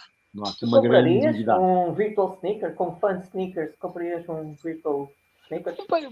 Bom, vamos lá. Compraria porque sou obrigado a saber o que isso significa. Talvez, como pessoa com 47, quase 50 anos, é que confesso que me faz alguma confusão, porque eu sou da geração da posse, não do uso, da posse. Eu tenho que ter aquilo. Eu sou da geração que nós demos certo na vida quando temos casa própria e carro próprio. A casa é financiada no banco, mas é própria, e o carro também é financiado no banco, mas é próprio. Então, eu sou de uma geração onde a matriz de sucesso era uma matriz de posse. Gosto ou não, é uma matriz de posse. Tem o curso, tem o emprego, tem a casa, tem o carro, é uma matriz de posse. E, portanto, numa matriz de posse, é estranho tu teres um virtual sneaker que não é teu, que não o calças, mas que o pões no teu perfil. Como ser humano da geração matriz de posse é estranho. Como profissional de futuro de inovação, isto é óbvio. E, portanto, é normal dizer, eu vou vestir o meu avatar com um sweatshirt da Balenciaga, que é um virtual sweatshirt, que custa lá $300, e vou colocar um virtual sneaker da Gucci, que custa $40. Tudo bem. É para toda a gente? Não. Há uns que vão querer, outros que não vão querer. Mas não podemos dizer isso, não faz sentido, isto é um absurdo. Pode ser um absurdo para a minha avó, para a minha mãe, ou até eventualmente para mim. Não é para o meu filho de 6 anos, não é para a minha sobrinha de 15. E os clubes de futebol têm camisolas no Fortnite. No Fortnite. Compras no Fortnite a tua camisola do teu clube de futebol por alguma razão. Gastaste dinheiro, saiu do teu cartão de crédito, saiu do teu Bitcoin, o que for, mas despendeste recurso financeiro para uma coisa que não é tua no analógico, é tua no digital. É a posse digital da camisola no Fortnite. É estranho, vamos lá, é estranho. Mas a realidade é essa. E cada vez mais vamos ter soluções destas e o negócio se vai também estruturando em novos territórios como esses. De repente vender no Fortnite, no Roblox, no metaverso, uma coisa que não é uma posse diferente, é uma posse digital que é estranho. Eu sou da geração da posse analógica, né? Tens que ter ali na prateleira para ver que é teu. Talvez hoje não faça mais sentido. Como é que esta educação dos tempos de hoje, que a educação passada, quer dizer, que não existe, né, foi muito feita pelo modelo industrial, não é? E depois as pessoas, como tiveste a falar, tiveram de decorar. Eu confesso, na minha altura não tinha internet para um aluno, mas já achava as aulas para seca e adormecia. Okay? Já no meu tempo. Agora imagina, estes jovens têm todos estes estudos e tudo mais, não é? Então como é que é esta educação dos desafios? Sim, para tu ainda inova também, que já estão mais avançados. O modelo de educação vigente no mundo ainda é muito orientado, como disseste, pela Revolução Industrial, pela lógica do saber fazer. Porquê? Porque tinha que se criar, na altura da era industrial, tinha que se criar modelos de repetição. E, portanto, a educação foi criada numa lógica de repetição. Repete aquilo que deu certo e vai dar certo. E onde as exatas eram mais importantes que as humanas. Ou seja, no limite, a engenharia ou a economia era mais importante que a dança ou que o design. Não estou dizendo aqui que é melhor ou pior, era no modelo. E era um modelo puramente expositivo. O dono da verdade, chamado professor, descarrega a informação, tu decoras a informação e na avaliação devolves aquilo que decoraste. E pronto, ganhas um diploma e estás apto a liderar o que quer que seja. Mentira. Mentira, porque não é assim. Hoje, a educação em nós nem nova. Nós fizemos uma escola de negócios exatamente pelo desconforto que temos e que tínhamos e que temos com a educação tradicional. Está a mudar, sem dúvida. Já começamos a ter outras coisas. Mas, por exemplo, faz-me alguma confusão, um caso hipotético, não é? O professor de empreendedorismo nunca ter criado nada na vida. Faz-me alguma confusão o professor de marketing nunca ter sido diretor de marketing. Faz-me alguma confusão, eu sei onde é que eu quero chegar, faz-me alguma confusão do território da gestão que é o meu, tá? Não vou entrar em outros que não é o meu. O professor de relações públicas nunca ter sido relações públicas. O que quer dizer com isto? Faz-me alguma confusão que a educação se mantenha ainda apegada a modelos puramente teóricos. Eu conheço vários casos e dei aula em várias faculdades, portanto sei por dentro, em que eu pego o livro daquele autor e replico o livro durante 10 anos e sou um grande professor, mas não estou a preparar ninguém para coisa nenhuma. Estou a preparar os alunos para decorarem aquilo que o livro tem. Então eu vou lá ler o livro. Agora, e eu sempre diz isso aos meus alunos de publicidade, e eu que era publicitário, portanto tinha essa competência prática. E como marketeer, como diretor de marketing na Marketeer, tinha essa competência prática. E hoje, como consultor de inovação, tenho essa competência prática, digo, o presidente da tua empresa não quer saber se tu sabes de cor ou não a definição de marketing do Kotler. Ele quer que tu vás lá resolver o problema. E a educação ainda está na decorar a definição de marketing do Kotler e não em ir resolver o problema. E ainda vemos, só em Portugal, tá? O Brasil é igual, a educação no mundo ainda está assim, com salvo raias e honrosas exceções. Eu já Ainda o está YouTube e os infoprodutores, que qualquer um pode contratar, que já têm informação muito mais prática e já com tem informação muito experiência. mais prática, muito mais atualizada, muito mais ampla do que ainda aquela visão puramente. Eu sempre fui crítico, eu sou professor convidado, tá? Desde os 23 anos, 22, 23 anos, quando acabei o curso. E, portanto, tenho mais de 20 anos de sala de aula em vários lugares do mundo. É igual, em todo lado. Uns mais, outros menos, Portugal um bocadinho aqui, Brasil um bocadinho lá, é tudo igual. Nós ainda olhamos para a educação para priorizar decorar conteúdo e não priorizar saber resolver problemas. Claro que são metodologias, são formas do education que têm que estar na agenda, mas ainda há uma dificuldade grande, principalmente até porque a educação, e eu que vivi de perto coisas boas e coisas muito boas e coisas muito más na educação, em Portugal, principalmente, onde há uma discussão, não, mas a academia não é no Olimpo. A academia não é Olimpo. A academia, em termos da gestão, hoje está mais atrasada que a gestão das empresas. Desculpem, é a vida. A vida é essa. Se alguns professores aqui, mais académicos, nos virem no nosso podcast, vão ficar muito irritados comigo, peço desculpa, mas esta é a vida. E eu ouço todo o dia nas empresas, presidentes, gestores, pessoas de RH, dizer: o pessoal está a chegar das faculdades e não está preparado. Não vem preparado, vem com a discussão teórica sobre, mais uma vez, território da gestão, e aqui gestão, marketing, branding, inovação, que é o meu, dentista, médico, filósofo, não tenho ideia. Na gestão, todos os dias ouço, todos os dias escuto. O pessoal não vem preparado, vem aqui com umas teorias, com metodologias do século passado, que já não se aplicam hoje. Vem fazer análise SWOT na estratégia, e eu falo, análise SWOT hoje só serve para perder tempo. Porque tens de saber o que é uma análise SWOT. Leva 3 minutos para explicar na aula e acabou. Porque hoje uma análise SWOT não é representativa de uma metodologia de estratégia. Não é. Porque hoje é oportunidade e amanhã é ameaça, amanhã pode ser diferente, pela volatilidade. Então, a educação foi talvez a última área, a última categoria de produto a ser impactada pela transformação. Os últimos 2 anos isso veio forte, com os alunos a dizer que chato ter que ir ouvir o professor na aula, coisas que eu já vi no YouTube.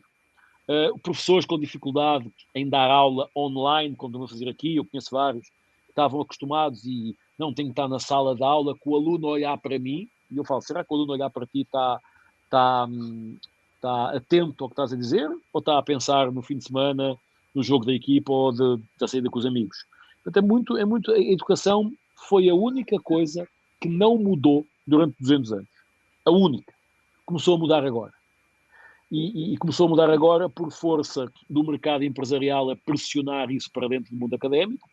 Começou a mostrar que o Olimpo não está na academia. Não há Olimpo, estamos todos juntos a tentar fazer coisas.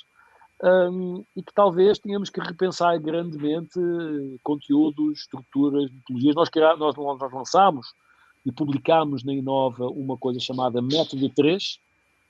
O Método 3 é a nossa metodologia de ensino. Qualquer aula, de 2 horas, de 4 ou de 8, 1/3 da aula é expositivo, 1/3 da aula é metodologia ativa, ou seja, os alunos vão discutir, vão construir, vão debater, vão resolver case, e 1/3 da aula é consolidação de aprendizado, todos juntos. Ou seja, o professor é muito mais hoje um moderador de conteúdo do que apenas um apresentador de conteúdo, um expositor de conteúdo. Eu falo para os alunos, eu ontem dei aula de transformação digital no nosso pós-MBA. Das 3 horas da aula, a primeira hora foi exposição minha, sobre conceitos, metodologias, territórios. Depois eles discutiram 1 hora sobre como é que aquilo se aplica ao negócio deles. E depois, a última hora, discutimos juntos quais são os pontos de contacto e divergência. E não há verdade absoluta. Não há uma matéria, é aqui, é os 4 P's do marketing. Os 4 P's do marketing estão desatualizados há 20 anos. E ainda tentamos, agora são os 8, estão desatualizados há 10. São os 20, já estão desatualizados. Então, há outras formas, eu acho que é um grande desafio. Eu acho que é um desafio interessante, do ponto de vista até intelectual, perceber como é que a coisa muda. Os nossos professores, tens uma ideia, disseste que a Inova tem, de facto, tem tentado, eu acho que tem conseguido, e tem sido reconhecida, pelo menos no mercado brasileiro, como uma escola inovadora, e não só em conteúdos, uma escola inovadora em metodologias e em formas de aprendizado. É muito comum termos alunos e professores de outras faculdades estudarem com a gente. É muito comum. Mais uma vez, não somos melhor, nem pior do que ninguém, temos a nossa crença, o nosso posicionamento, e eu acho que do contexto que o mundo vive hoje, o nosso posicionamento está certo. E por estar certo é que temos sucesso e temos turmas, enquanto muitas escolas têm dificuldades em alguns cursos, nós temos turmas abrindo e não somos massivos. Nós temos a Inova Business School, deve ter aí 300 alunos por ano. Não é nada numa escala brasileira. 300 alunos por ano é nada. Mas são 300 alunos que nós acreditamos que nos escolhem porque querem pensar diferente e querem levar para as suas empresas pensamentos diferentes. E hoje, 12 anos depois dessa jornada, já temos muitos casos concretos de que a nossa abordagem transforma negócio. Aliás, o nosse propósito, agora se fala muito em propósito, é transformar a gestão pelo Trends Innovation. E é o que nós praticamos todo dia. Às vezes conseguimos mais, outras conseguimos menos, mas somos claramente fiéis a este DNA e isso vai para a educação também. Exemplo, no MBA da Inova, o trabalho final de curso não tem mais de 20 páginas. Porque se tiveres mais de 20 páginas, eu não leio. Eu não tenho tempo para ler, encher linguiça, bullshit. Não tenho. Então, 20 páginas. Mas professor, mas é difícil. É, porque é difícil simplificar, porque nós somos formatados para fazer documentos de 300. Porque é o quilo. Que não é o quilo, que é o conteúdo. Então, simplifica e mostra o que tu queres fazer. Não há teoria, não há enquadramento teórico, não Mas não é há... preciso citar imensos autores? Nada. Não é preciso citar nada. É preciso tu pensares o que é que faz sentido. Claro, tens que te apoiar em conteúdo, mas eu não quero um trabalho que é a citação do que os outros disseram. Eu quero um trabalho do que é que tu pensas. Porque é isso que vai fazer a diferença na tua carreira. Se vais ter mais ou menos sucesso, não tem a ver com o que os outros disseram, tem a ver com aquilo que tu acreditas. Tens que estudar os outros? Claro. Mas o que os outros escreveram também já sei. Então não me traz um trabalho de MBA que diz, segundo o Kotler, segundo o Porter, segundo o Rancharet, eu já sei, eu também li. Eu quero saber segundo a tua cabeça. Segundo a tua cabeça, o que é que achas que faz sentido? Obviamente, justificado e enquadrado, porque outros estão dizendo, estão fazendo. Mas não precisa ser só o Kotler e o Porter. O que é que o Elon Musk nos pode ajudar? O que é que o Jeff Bezos nos pode ajudar? E às vezes tem aquele professor de mestrado, tenho vários alunos de outras faculdades que dizem, mas se eu for trazer o Jeff Bezos não tem nada publicado. Não tem, mas o Jeff Bezos fez a empresa mais rentável do mundo no tempo mais rápido, no modelo disruptivo. Podemos aprender com o Jeff Bezos ou temos que ir buscar os velhinhos que já foram ultrapassados, que já tiveram o seu sucesso? Então, ainda há uma dor cultural grande neste terreno e eu acho que ainda há um caminho grande para a educação no mundo, não só no Brasil, no mundo, não só em Portugal, no mundo, para se adaptar. Está tudo errado? Não, tem um monte de coisas certas. Claro que tem um monte de coisas certas. Mas precisamos trazer mais propostas diferentes, porque há uma geraçãozinha aí, lá meu filho, que está conectada e que não quer ir para a escola aprender aquilo que já viu no YouTube ou que já pediu à Alexa para explicar para ele. Há uns dias, o meu filho, Guilherme, chegou em casa e disse, porquê é que os dinossauros desapareceram? Não sei. Acho que falta essa aula. Pergunta para a Alexa. Ele perguntou para a Alexa e a Alexa fez ali uma apresentação em 30 segundos que ele disse, olha, mas a professora hoje não falou. E ele encola 3 ou 4 ou 5 coisas que a professora na aula de dinossauros não falou para ele. Quer dizer, posso levar a Alexa amanhã para a aula? Não, filho, não podes. Mas na cabeça dele, a Alexa vai completar o que a professora disse. E, portanto, a professora não é no Olimpo, dono da verdade. Trouxe informações que ele viu na Alexa que eram incompletas. Não é que a professora é incompetente, não é nada disso. Mas ela fica incompetente quando não percebe que há outras fontes de informação que a podem ajudar. Ela é extremamente competente quando percebe, eu não tenho a informação toda, deixa-me buscar a informação a outros lados, ou deixa eu até empoderar, dar o empowerment aos meus alunos para pesquisarem. Isso está em curso. Está em curso. Eu sei que é doloroso ouvir algumas destas coisas, mas é a vida como ela é. E é importante sair lá do Olimpo e descer à realidade para perceber, especificamente na educação, que foi a tua pergunta, mas na gestão não é diferente. Está tudo literalmente em transformação. Agora temos que perceber como é que nos adaptamos a isso. A Grimes tem uma frase, que acho que foi na Boba, né? Em que ela diz que hoje em dia, como encontramos tudo no Google, não é? Se não sabemos, não precisamos decorar. Se não sabemos, vamos ao Google, encontramos as portas todas. O que nos distingue é o que nós fazemos com a informação, ou seja, o nosso pensamento, a nossa criatividade. Nós temos que fazer. Onde é que vamos pesquisar, onde é que vamos procurar e o que é que fazemos com o que encontramos. É o que nos distingue. Não é mais decorar a informação, porque a informação está disponível em qualquer lado. O desafio hoje é, como disseste muito bem, saber onde procurar, saber reconhecer a informação É verdadeira, credível é fidedigna. da O problema fake, das fake news, não é? da fake news, saber se as fontes de informação são credíveis e se aquela informação é credível e o que é que tu fazes com isso.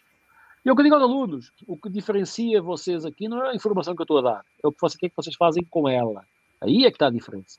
Eu acho que o caminho hoje é muito mais isso, é muito mais pensar pela própria cabeça, que dá um bocadinho mais de trabalho, mas pensar pela própria cabeça eu acho que é muito mais desafiador. Nem todos querem fazer isso, nem todos. Nem todos, e não só alunos, professores também. Há muitos que não querem pensar nada, querem replicar aquilo que os livros já publicaram e que talvez já estejam um bocadinho desatualizados. Eu conheço imensos casos assim, felizmente não são todos e cada vez são menos.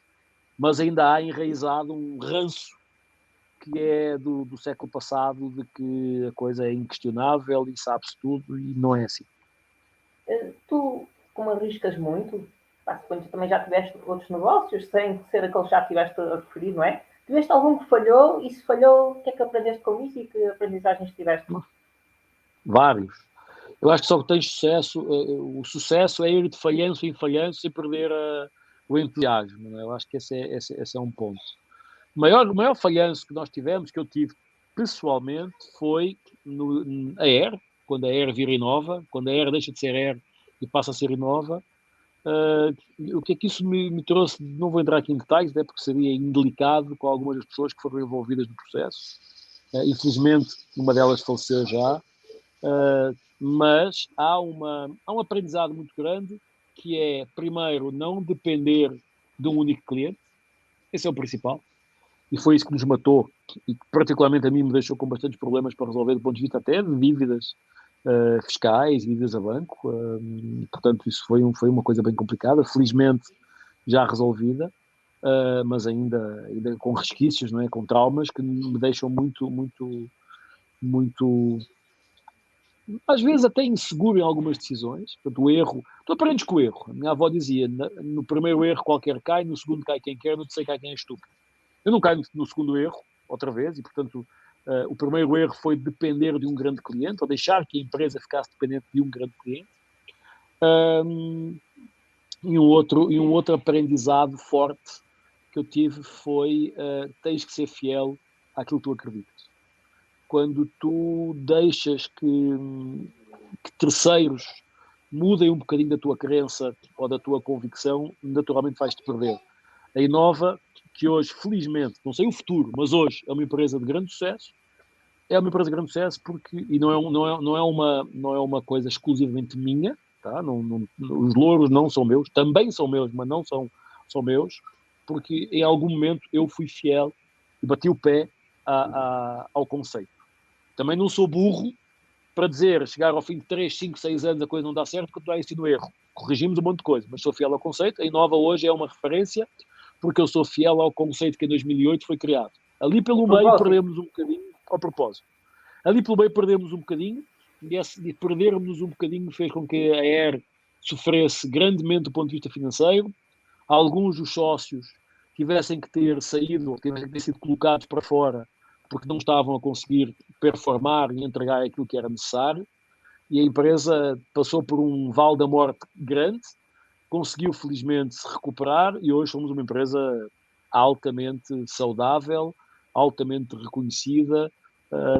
Acertamos em tudo? Não, erramos super, erramos todos os dias, mas de erro em erro, esses erros não colocam em causa a sustentabilidade da companhia e vão nos ajudando a testar coisas novas. Então, hoje lido muito mais facilmente com isso, com os traumas do passado. Alguns erros foram cometidos pessoalmente também, obviamente não são erros deliberados, eu vou errar de propósito. Não, são erros que são resultado da decisão tomada com a informação do momento. Hoje dá para perceber que esses erros nos permitiram... Boa aula, filho. Boa aula. Filho indo para a escola. Hoje eu olho para trás e vejo, são erros que não foram propositados, embora às vezes uma outra pessoa diga, não, mas foi de propósito. Não foi de propósito. Porque se fosse de propósito não era erro, não me considero uma pessoa propriamente burra, não me considero um gênio, mas não me considero propriamente burro, e errar de propósito não faz parte do meu roadmap. Todos nós erramos, acho que todos nós temos telhados de vidro, E sem dúvida isso faz parte da jornada. Se me perguntasses, repetirias tudo igual? Repetiria. Tudo igual. E hoje, com a consciência, onde é que foram os erros? Quais foram as jornadas na publicidade onde é que eu errei? Não deveria, eu assumo isso hoje, não deveria ter ido para o Porto, não deveria ter ido para a Caetano, devia ter ficado na publicidade. No momento da transição da Ogilvy para a W, tive um convite de uma outra empresa muito importante que não aceitei por uma questão de princípio, já me tinha comprometido com a W. Hoje vejo que foi um erro, deveria ter ido para essa outra empresa, é a vida é assim. Em termos da academia, aceitei algumas decisões, aceitei algumas transformações de modelos pedagógicos onde eu fazia parte que não funcionaram e sofri isso também na pele. E mais recentemente com a ER, a dependência de um único cliente e a tentativa de fazer tudo sem foco, sem propósito. Hoje com foco e com propósito, a coisa é diferente. Talvez a maturidade nos ajuda, a idade, esses erros cometidos fazem-nos obviamente crescer e mais uma vez, não sou melhor nem pior do que ninguém, tenho a minha jornada aí com o reconhecimento mais ou menos que ela tem. O maior reconhecimento que eu recebi foi em 2018, quando uma das maiores empresas brasileiras me coloca no top 50 dos profissionais que devem ser seguidos, e não só brasileiros, tem lá Elon Musk, tem lá Jeff Bezos, e tem lá Luís Rasquinha também. E eu, humildemente, me sinto orgulhoso de ter sido colocado ali. Não conheço ninguém na empresa, não sei nem quem eles são, não sei nem como é que eles chegaram até mim, mas um dia alguém me liga assim: olha, visto que estás no top 50 da Gama, e a Gama é uma referência aqui no Brasil, da Gama. Eu fui ver, estava lá. Elon Musk, Jeff Bezos, a Billy Diniz, que é uma referência, Paulo Lemann, que é uma referência do Brasil, e o Luís Rasquinha lá também, Marco Tawil, que é um grande amigo meu também. Então, alguma coisa certa que nós estamos a fazer e temos feito. Erramos muito, os erros estão exorcizados, estão enterrados, mas não estão esquecidos. Até para nós não cometermos os mesmos erros e não nos deixarmos influenciar por esses contextos. Dirás, vais errar no futuro? Com certeza que vou. Só espero que os meus erros no futuro não sejam tão fortes ou impactantes para a empresa, para as pessoas que estão à minha volta e para a sustentabilidade da minha família também, que é importante. Se quando estás sozinho é de um jeito, quando tens um filho de 6 anos para criar, a responsabilidade é diferente e, portanto, tens de ter um bocadinho mais cuidado. Eu acho que às vezes somos um bocadinho inconscientes como empresa, corremos riscos, fazemos coisas e depois a gente vê o que é que acontece. E esse é um bocadinho o um DNA, um dos valores, o desafiar o óbvio é uma coisa que a gente faz. Desafiamos todo o dia, erramos mais do que acertamos, mas quando acertamos ficamos orgulhosos do acerto. E a Inova hoje é, na minha visão, sou suspeito, obviamente, sou fundador, CEO, sócio, a Inova é uma referência porque nós corremos riscos, porque nós fazemos diferente, porque nós tentamos fazer diferente. Às vezes conseguimos, às vezes não, mas dá uma dor de barriga às vezes. Mas quem arrisca está mais próximo de acertar, não é? Quem é não arrisca está parado, não faz nada. E como é que nasceu? Como nasceu a tua paixão pelos sneakers e agora quantos pares de sneakers tens atualmente? Tenho 96 ainda, porque quando entra um sai outro. Usas então, todos? Tenho mais como sneakers. É que funciona essa logística? Não, é comportamento humano, né? Nunca usas todos. Tens ali aqueles 20 ou 30 que estão mais à mão. Alguns estão lá em Florianópolis, outros estão aqui. Os sneakers, não houve um momento, quando eu saí quando eu vim para a Science of the Time, para a Air, para a Inova, para este conteúdo, eu falei, foi um dia, acordei de manhã assim, não quero usar mais sapatos. Foi em 2008, não quero usar mais sapatos. Vou passar a usar ténis aqui para a frente. Porquê? Não sei. Sei lá, acordei, bati com a cabeça na parede e achei que era assim. Hoje continuo sem sapatos, tenho algumas Havaianas, mas ténis, só tenho ténis, são os ténis. Quanto mais formal a reunião, mais coloridos são os ténis. Blazer, mais executivo, ténis. E está ali, hoje virou uma coleção, não é? Não uma coleção que eu tenho que ter todo dia, não, nada disso, vou comprando, às vezes, uns estão mais velhinhos, vou doar, às vezes uns rasgaram, vão para o lixo, eu compro outros. Hoje eu não venci a barreira dos 100 ténis, não vou vencer, e acho que agora eu vou começar a andar para trás, vou doar cada vez mais a alguns e desapegar de alguns, mas é algo que o meu filho também já tem essa mania de ténis, ele só tem ténis também, mas hoje fazemos coleção de algumas coisas, coleção de carros, de carrinhos Hot Wheels, temos um monte de Hot Wheels também, eu e ele, alguns Playmobil, alguns Lego, relógios, também é uma coisa que eu sempre gostei muito de relógios, hoje tenho a possibilidade de ter mais alguns, mas relógios sempre foi uma coisa que desde que eu era criança eu gostava de ter, então é sempre uma coisa interessante, um, e sem dúvida, uma coisa, é uma coisa que eu gosto. Os ténis, os relógios, os Hot Wheels, é uma coisa que eu gosto. E não estás naquela cultura de ténis que eu às vezes leio coisas, não é? Que há ténis que em reselling que valem mais depois de uns anos que quando compraste e vendeste. Não tenho isso. Tenho ténis porque gosto, tenho ténis porque uso, não tenho aquele o ténis do Michael Jordan, quando não sei o quê, não sei o quê. Não, de todo. Mas tu No não Hot tens um Wheels site de ténis que vendias? não tinha, eu tinha um site de polos, de camisetas, de Ok. polos. Foi uma tentativa de fazer uma diferenciação, mas foi interessante. Mas foi um ano, foi 2 anos. Pagou o investimento, mas não gerou resultado, porque não é a minha praia, mas é foco. Tenho que estar focado no negócio. Agora, em carrinhos Hot Wheels ou em Playmobil, já começa a ser diferente. Em Playmobil, de vez em quando, como uma Playmobil, o Regresso ao Futuro, que vai ser uma coisa colecionável. O carro da marca A. E já tenho uns 3 ou 4 Playmobils de coleção. E assim que daqui a 10 anos podem valer alguma coisa. Não os comprei para revender. Comprei porque gosto. Agora, os relógios, os Hot Wheels e os ténis não é uma questão de colecionar pelo valor. Claro que a minha coleção de Hot Wheels hoje já deve valer alguma coisa, porque eu tenho muitos. Não tenho milhares, como alguns amigos meus, mas tenho lá uma coleção bastante representativa de Hot Wheels, de carros desportivos, de carros exclusivos. Alguns amigos vão-me mandando, mas é mais hobby, eu diria, é mais hobby que coleção, eu acho. Quer os ténis, os sneakers, quer os relógios, quer os carrinhos, é mais hobby que coleção. Se alguém um dia chegar e quiser a coleção e não sei o quê, não sei, nunca olhei para ela numa lógica de investimento, mas numa lógica muito de usufruto. Os carrinhos gosto de arrumar, de ver, de ficar a discutir com o Guilherme quais são os carrinhos, qual é a marca, não sei o quê, isso eu gosto de fazer.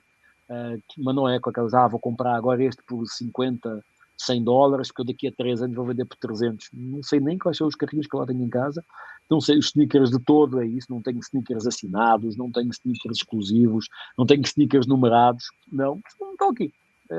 Compro, gosto, uso, tenho um ou outro, uma marca mais exclusiva, tenho um Prada, tenho um Louis Vuitton, tenho um Louboutin, mas não é numa lógica de vou emoldurar e vou pôr aqui numa prateleira porque um dia vai valer dinheiro. Não, é para usar mesmo. Como dizia aqui, quem tem dó é violão e, portanto, sem dó uso. Claro, não vou para a lama, não vou, mas não deixo de usar por causa disso. E livros? Que livros é que te marcaram? Assim, um livro recente que leste e que a conclusão tiraste pode ser interessante. Para a reta final é que eu tenho que ir para uma reunião com um cliente. Sim. E a última pergunta é sobre futuro, algumas tendências e acaba. Os livros, eu tenho muitos livros escritos, alguns em coautoria, alguns em autoria. Ainda estão à venda na Almedina e tudo. Estão à venda na Almedina, na Amazon. Tenho uns 12, 13 em Portugal, tenho uns 7 ou 8 do Brasil já. Então temos mais 2 para sair, um de transformação digital e um da bidestria este ano ainda. Alguns livros me marcaram. Um livro que me marcou há muitos anos, do meu querido amigo e colega que nós trabalhámos junto, Rodrigo Moita de Deus, conhecido colunista e comentarista político português, que se chamava O Vigarista. Eu adorei aquele livro porque ele é uma fotografia fiel da sociedade portuguesa da altura, não sei como é que é hoje. Foi um livro que me marcou muito e que eu gostei de ler, conhecia o autor, mas depois, obviamente, eu tenho muito mais livros técnicos, leio muito mais livros técnicos do que livros de romance ou não sei o que, aí eu confesso. Marcou-me o Outliers, do Malcolm Gladwell, que fala um bocadinho dos diferentes, não é? O Dar e Receber agora, do Adam Grant, está ali na mesa de cabeceira para ler. O Penso de Novo, o Dar e Receber já li, o Penso de Novo, do Adam Grant, para refazer algumas verdades absolutas. Eu acho que isso está tudo na minha agenda. Hoje eu leio muito mais coisas rápidas, estudos, papers, do que livro, por força do tempo ou da falta dele, e quando és pai e a criança é pequenina, tens que dar mais atenção a ele. Leio alguns livros de desenhos animados, mas não é mais do que isso hoje. para terminar, para partilhar algum connosco tendências futuras que pensas que isto aqui vai ser mesmo disruptivo? Pai 5. Tecnologia, disrupção tecnológica permanente, machine learning, deep learning, inteligência artificial, sem dúvida. Experience, a busca por novas experiências em todas as áreas. Uma tendência forte de consciência sustentável, social, humana, e portanto a preocupação com o planeta e com as pessoas. Uma trend ligada aqui à questão do envelhecimento da população e de como é que nós vamos cuidar da população mais velha, e uma tendência, para mim, a mais importante de todas, que é a transformação permanente dos modelos de negócio. A transformação permanente das estruturas, das metodologias, da forma de fazer negócio. Então, talvez, enfim, há um convite que eu faço, que eu deixo aqui para ir ao inovaconsulting.com.br. Na aba de download tem lá um artigo, tem lá um estudo chamado What's Next 2030, que tem 78 tendências e 6 forças motrizes. Recomendo a leitura porque não dá para resumir aqui em 30 segundos as principais, mas acho que Experience, Tech, Human e Change Management, Transformation, acho que são tendências fortes. Macro, obviamente, depois podemos discutir em outro convite que me faças, especificamente de uma área ou de outra, podemos aprofundar num território específico. Ok, obrigado. Terminou. Agora temos que carregar aqui para desligar. Obrigado.